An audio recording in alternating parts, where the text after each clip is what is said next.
G'day everyone, welcome back to another video on the channel. So it is time for me to do my finals predictions for the 2023 AFL season. Of course, with the pre-finals bye, not really much to do, so I thought this would be a perfect time to get these predictions in, and yeah, a bit more content as well coming out this weekend. So let's get straight into it, shall we? Feel free to leave a like and subscribe if you do go on to enjoy today's video. Now let's get into it. Okay everyone, here we are on the good old squiggle. Right on your screens is the finals bracket. Now, a quick disclaimer, I still will be doing my week 1 finals tips next week, but yeah, this video is just a whole finals predictions, even, you know, tipping in the future. So yeah, pretty much predicting the future and predicting future results is pretty much the practical equivalent of pinning the donkey's tail blindfolded, but these are how these videos sort of work, really, trying to think into the future. So this could go terribly wrong, but might I say, last year, I ended up from last year's finals predictions video, I did get both grand finalists correct, Geelong versus Sydney, and I did tip Geelong. So the pathways were incorrect, but I did get the finalists and the grand final team winner correct. So let's hope we can continue that form heading into this year, but we'll kick it off with left to right. First game here, Thursday night footy, Collingwood versus Melbourne, first versus fourth. This one's going to be an absolute belter. I'm still undecided who to tip this game, really. I've just been thinking about all these matchups all week. I mean, everyone has, and they're just hard ones to really tip with a few of these particular games. This one is a tricky one. This game shouldn't be on Thursday night, probably should be on a Friday night or something, because it's the big game, but yeah, a bit of noise around that. But the game itself, yeah, this is against two top quality teams in the competition. The Pies, obviously the benchmark, as I've still backed them in as being the best team in the competition in the past streams when they have dropped games. But yeah, Melbourne, you could make the case that they're the second best team in the competition at the moment. Champion data really backs them as the best team in the comp. Defense, sorry, we don't say defense here in Australia. Defense and contested, those are their two top areas really in the competition. They've had a little bit of inconsistencies with putting on scoreboard pressure and putting on high amounts of score, but the second half of the year they've really adjusted that well. Shame that Petty's gone down and now 𝐓𝐴. Geez, those are big outs. 𝐓𝐴 was really fit and firing, but they did get Bailey Fritsch back in last week and he kicked 5 goals and he's huge to, I think, their forward structure. So yeah, I think the big question is who they're going to get in. Is it going to be someone like a Tom McDonald, maybe someone like a Tomlinson that can swing forward, Joel Smith perhaps? That's going to be the big glaring question.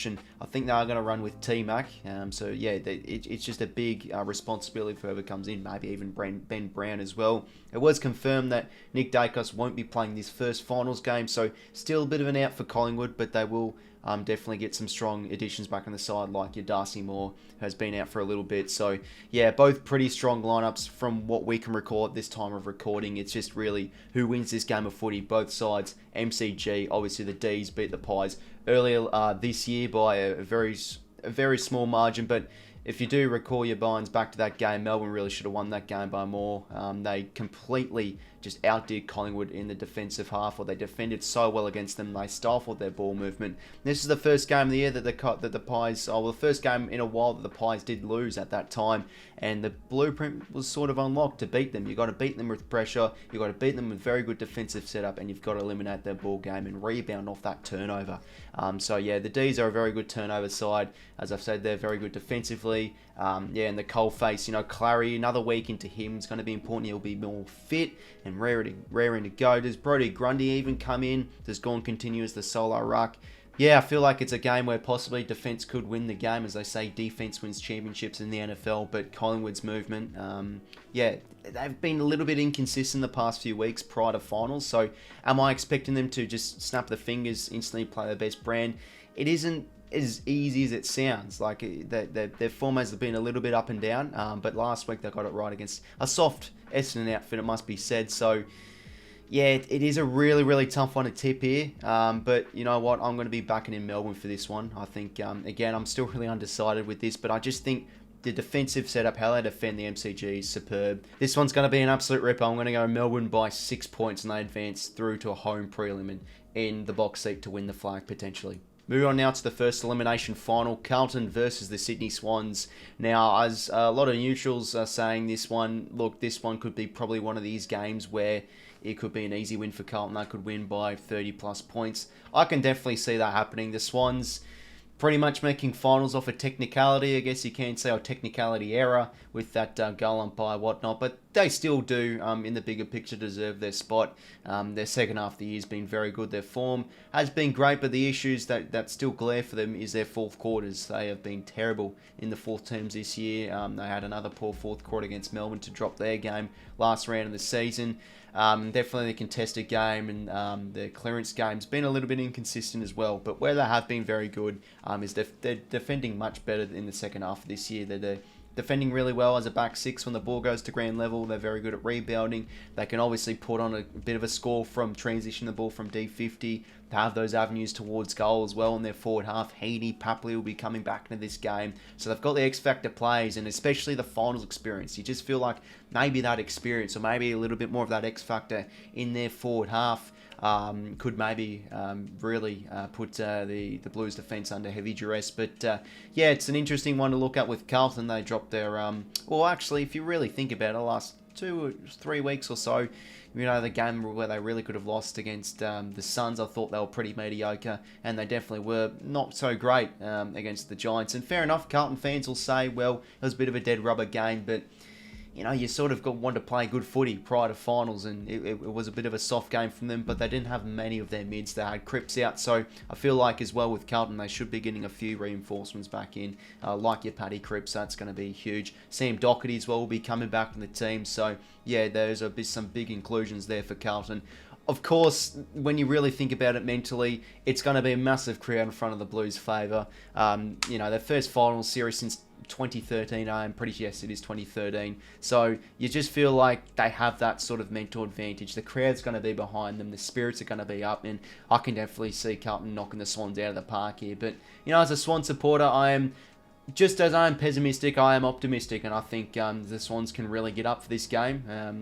It does fall down in their fourth quarters. They've been poor in that area, but the first three, and they've been able to, you know, play some great footy against some good opponents, and yeah, get a bit of a margin against a few sides. So I think this one will be a bit of an arm wrestle up till maybe three-quarter time, and I think the game will be won in the fourth term. Some team will stand up, maybe a particular player, and oh, it's a tough one, but I just think at home, the Blues, they're going to be fired up. They're going to be up and about, and I might back them in to win their first final. And this one will set up a beauty, a Pies versus Blues semi-final.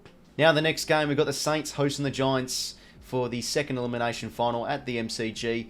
There's a bit of complaining that this game's not at Marvel. A few Saints fans I saw on Twitter not happy, but look, I think you've got to play at the MCG. You want to play at the MCG as much as possible, especially finals game, because you've got to play there to win the flag, of course. But this game will probably be about 50, 60,000. They definitely won't be as packed. You know, the bleachers and the seats won't be packed at all with the other three games. But this one's a really intriguing one. I think these sides are just even. Like, they just really are. You know, the Saints have been in the 8, however, all season, but the Giants, with how they have been playing that second half of the year, they've really perched themselves up the ladder, and they've improved the way they've played their footy. The more trust, more honest group, you know, the consistency has been a lot better how they have played, and how they do play as well is...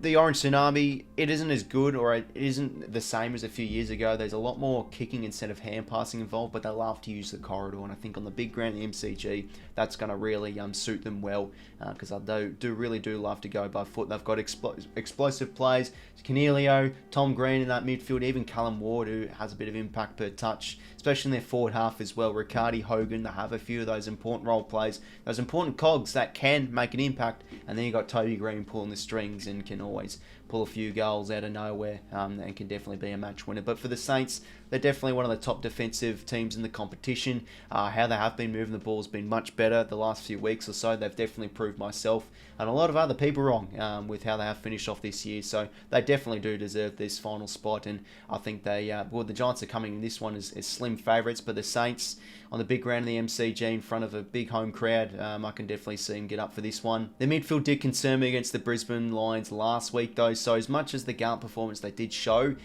their midfield, as I've been saying, their midfield is such an inconsistent one. The gap between how good they can play and how bad they can play is a bit of a concerning one, and I feel like they've got to really narrow that gap, especially this being a finals game. But yeah, the Giants, look, I think people will still tip against them. they just continue to really just prove the doubters wrong, I think. And I feel like because it's the Giants, a lot of people backing the Saints. Look, again, this one's a bit of a coin flip. I really like the look of the Saints. You know, they have been a much better side when going in their forward half. They'll take the game on. Defensively, they've been so awesome as well. But I just feel like the Giants can really pinch this one. There's got to be upsets here. And look, I think even though the Giants are favourites, the Saints still feel like the mental side of things are favourites. But I just think the Giants win this game of footy. I love the way they're playing. I think they continue this unexpected season and continue to prove people wrong. And end the Saints season. And we're going to the Giants to win this one by 16 points. And for the final qualifying final game here, we do have the Lions hosting Port Adelaide at the Gabba. Now, I think from what I have been reading or what I have been seeing, Port Adelaide to win this, if they do win this, they'll have to sort of break a bit of a hoodoo. They haven't been beaten the Lions at the Gabba for quite some time. And we all know Brisbane play their best footy at home. They haven't lost there this year, so it's going to be hard to see them not make the grand final.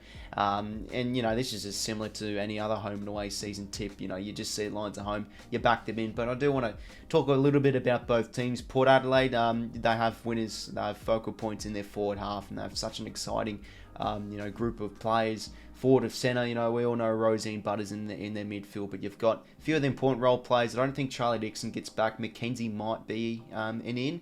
But you know, the Sam 𝐴𝐵𝗹, the Finlaysons, Willie Rowley as well, he's been in some cracking form. Todd Marshall too, they just have those winners in that forward half, and that's where I think Port Adelaide can maybe potentially get up and make this game close. They've got to be ultra strong in the midfield.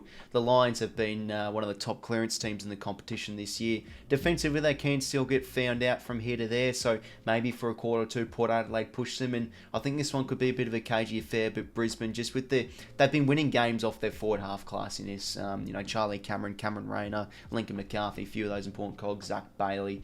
So I think if the Lions can get on top of the midfield, and yeah, I just think let the forward half do the rest, and especially it's at home too. I think the Brisbane Lions get up and win this one and run away with it and win in the end by 26 points. Move on now to the second week of finals, and yeah, this is where things get a little bit unknown because obviously these aren't the confirmed fixtures, but we'll sort of have to do a bit of blind tipping. This one here, Collingwood versus Carlton semi-final. Oh my god, this is just, you know, the capacity is what, 1,028 in the MCG. I wouldn't be surprised if this one gets 101,000. There'll just be probably people sitting on the roof because this game's just going to be packed if this game does occur. This will be one of the biggest games pretty much, I think, in over a decade. A Collingwood and Carlton final. Well, it hasn't happened in a while, but yeah, I think it's hard to see, you know, the likes of Collingwood or Melbourne or even any of the top four teams go out in straight sets because they have been very good this year. Collingwood have been the benchmark this year. Carlton will definitely push them. So, yeah, this one's a bit of a toughie, but it just goes against many bones in my body to have the Pies go in straight sets. I just think they're too good of a side, and if they go down to Melbourne by a close margin, I think they really knock the Blues out of the park, but not by too much. I think this one will be a bit of a cagey affair, but yeah, you know, I think by then they'll have Dacos back in, and you know, their forward half will really get humming, and you know, repeated games at the MCG where they play their footy the best. They'll run away with it and win by 18 points. Now moving on to the second semi-final, Port Adelaide hosting the Giants at the Adelaide Oval. Now, usually from what history says, there always is a team that pretty much usually goes out in straight sets. The past few years it has occurred, but does Port Adelaide lose against the Giants at home here? It's hard to see. They literally belted them by a good 60-70 points a few weeks ago, so it is hard to see, but as the saying always goes, a lot can change within a week of footy. Obviously, within a week, these two games, but you know what I mean? It's sort of the same principle. A lot of things can change, and I think the Giants get a win against the Saints. I'll give them every chance to knock off Port Adelaide here and potentially get them in an upset. There's always a few finals upsets, and oh, you know, the brain just telling me they get the upset here. I've got nothing against Port Adelaide. I've loved watching this year, and I'd love to see them make the grand final. As a Swans fan, cheering for those non-Victorian teams, of course. But yeah, look, Port Adelaide, I think will just be too strong at home. You know, as I've said, they've got winners in their forward half. Defensively, they're very strong, and I think a few teams will definitely go to work on the Giants if they do get too far, because I feel like they're a very good team, but you know, in that top half, top echelon of teams, still don't know. I think Port Adelaide pip them just with their class, and yeah, they have the ability to really beat you know, teams around the footy. So yeah, I think the Power will move on to the first preliminary final and face the D's, and they'll win this one by Bit of a cagey one. We'll go Port Adelaide by 20 points. As now we move on to the third week of the finals. First one here, the D's hosting Port Adelaide at the MCG. Now, Port Adelaide at the G this year, I think have improved since that shock loss or horror loss against the Pies back in round 2, I do believe. And I think just thinking about it historically, prelim finals at the G for Port Adelaide are actually usually quite good. They have lost a few, but they play great footy. And I think, yeah, this one will go right down to the wire. I think this one will be a close prelim final, I do believe. Again, Melbourne, that defensive and that contested work is some of the best stuff in the competition. That just shows upside when you've got a great defensive ability and you're great around the footy. I think, you know, with their ability to put on scoreboard pressure is a little bit inconsistent, but if they hit their straps in the finals, I think they just advance through to the grand final. I mean, probably by then you get Charlie Dixon back in and the likes of Trent McKenzie as well, which will definitely bolster their forward line. So I'll give every chance for Port Adelaide to pip the D's here. But yeah, I just can't go past Melbourne. For me, they've got to be a shoo-in for the grand final if they do beat the Pies, and I reckon they'll be the first team advanced through to the granny. And now for the second preliminary final, the Lions hosting the Pies at the Gabba. This one, it's a huge game for both clubs, because the Lions, they've fallen short in finals so many years in a row now. We're waiting. We're saying this is going to be the year. They've set themselves up perfectly, finished top 2, and if they beat Port Adelaide, they're in the box seat to finally make that grand final and finally have a good tilt towards their flag. But it would be fitting if they do win the flag, because it will be their 20th anniversary from their 03 three-peat grand final, matching it nicely with another premiership perhaps. But they'll have to get the job done over Collingwood, who, as I say, are probably still one of the benchmark teams in the competition.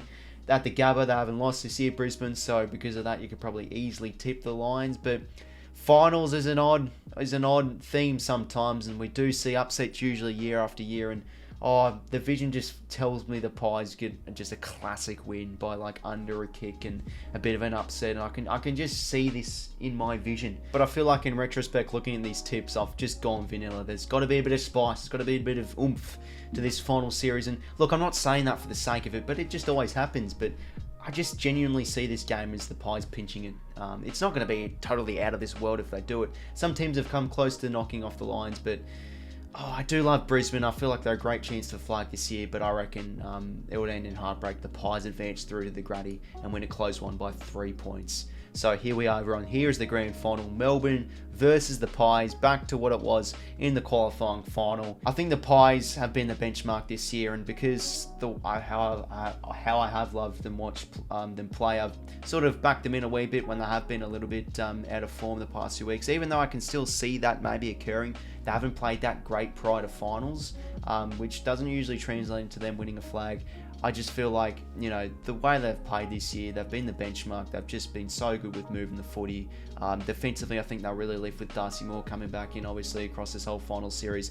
I reckon the Pies win the grand final. I've been big on them probably since, you know, their first few wins of the season, and I reckon they'll win the grand final for 2023 and knock off the D's and win by 17 points. So there's my finals predictions, everyone. I reckon the Pies will win the grand final for 2023.